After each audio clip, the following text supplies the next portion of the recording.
বুজি নোপোৱা ভাষাবিলাক ৰেডি কৈ আছে শুনি পোৱা নাই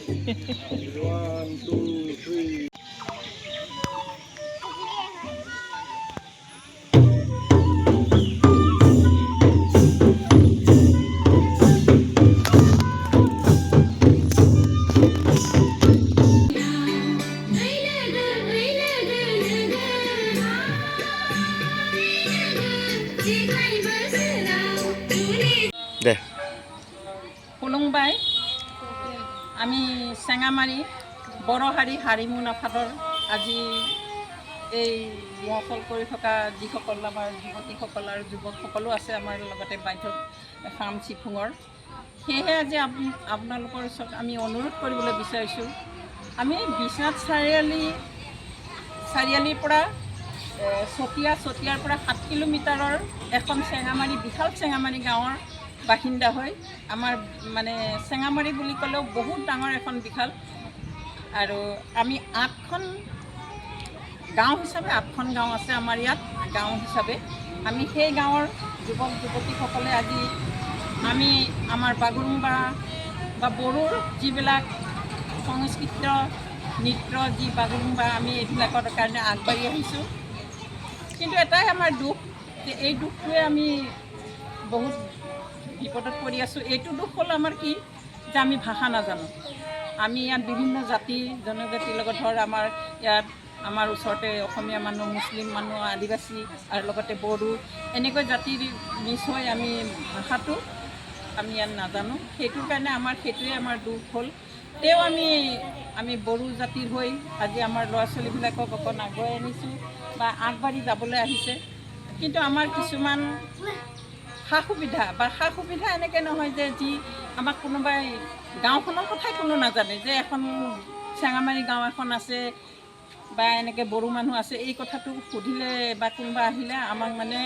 নাজানো বুলি কয় ক'ত চেঙামাৰী আছে কি কিন্তু আমি সেইটো কাৰণে আমি সকলো অসমবাসী আমাৰ যি ভূমিপুত্ৰ বড়োসকলক আমি খুলুংবাই কৰি ক'বলৈ বিচাৰিছোঁ যে আমি আমাৰ যিখিনি ল'ৰা ছোৱালীয়ে নিজৰ সাজ পোছাক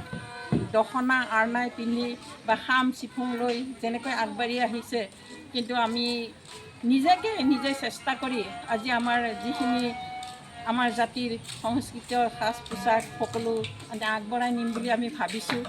আৰু আমাক অকলেই নোৱাৰোঁ হয়তো আমাৰ সকলো আমাৰ যিসকল আমাৰ নিজৰ এখন সমাজৰ যিসকল অসমৰ বড়ো জাতি যিসকলে আমাকো সহায় সহযোগ বা আমাক যদি সহযোগ কৰে আমি বহুত আনন্দিত হ'ম কাৰণ আমি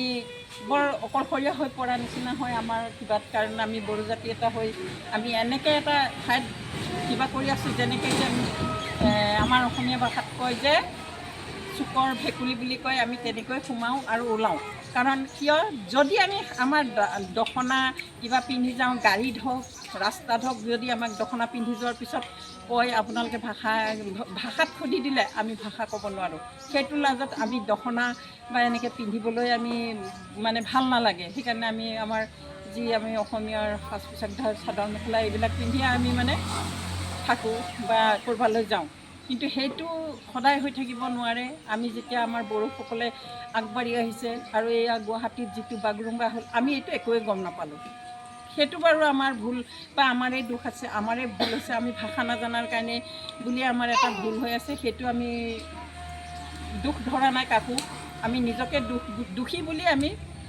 কিবা কৰি লৈছোঁ স্বীকাৰ কৰিছোঁ কিন্তু এতিয়া আমি মোবাইলেতো পাইছোঁ এনেকৈ ধৰ কিছুমান বস্তু আমি বেলেগত গৈ দেখি নাপালেও গুৱাহাটীত গৈ যদি বাগৰুম্বা দেখি নাপালেও আমি মোবাইলত পাইছোঁ কিবাত পাইছোঁ টিভিত পাইছোঁ সেই বুলিও আমি সেয়াকে হৈ লৈ আমিও যেন চেষ্টা কৰিছোঁ যেন আমাৰ বিশাল চেঙামাৰীৰ এখনৰ যুৱক যুৱতীসকলক উলিয়াই আজি আমি 2-3 মাহে মানে বহাগ বিহুৰ আগৰ পৰাই আমি এনেকৈ নিজৰ বাদ্যযন্ত্ৰলৈ যেনেকৈ খাম চিফুং আৰু লগতে নিজৰ আৰনাই দখনালৈ আমি ছোৱালীবিলাকৰ মানে যুৱক যুৱতীসকলক যেন আগুৱাই আনিবলৈ চেষ্টা কৰিছোঁ সেয়েহে মই আমাৰ সকলো মানে ভূমিপুত্ৰ অসমবাসীলৈয়ে মই অনুৰোধ জনাইছোঁ যেন আমাক অকলশৰীয়া তেনেকৈ কৰি নিদিব বৰ দুখ পোৱা কথা আজি যি নেকি আমি এতিয়ালৈকে যদি আমাক চেঙামাৰী গাঁও এখন বুলি আছে কোনোবাই নাজানে সেইটো বৰ দুখ লগা কথা আৰু তেনেকৈ আমাৰ এই অঞ্চলত চুকে কাণে এনেকৈ এখন গাঁও আছে য'তে ত'তে মানে এনেকৈ আমাৰ বড়ো জাতিবিলাকে বেলেগৰ নিয়ম নীতি বেলেগৰ সাজ পোছাক পিন্ধি তেওঁলোকে সেনেকৈয়ে হৈ চলি আছে কেইবাখনো গাঁও আছে লগতে সেই গাঁওবিলাক আমিও হয় কিন্তু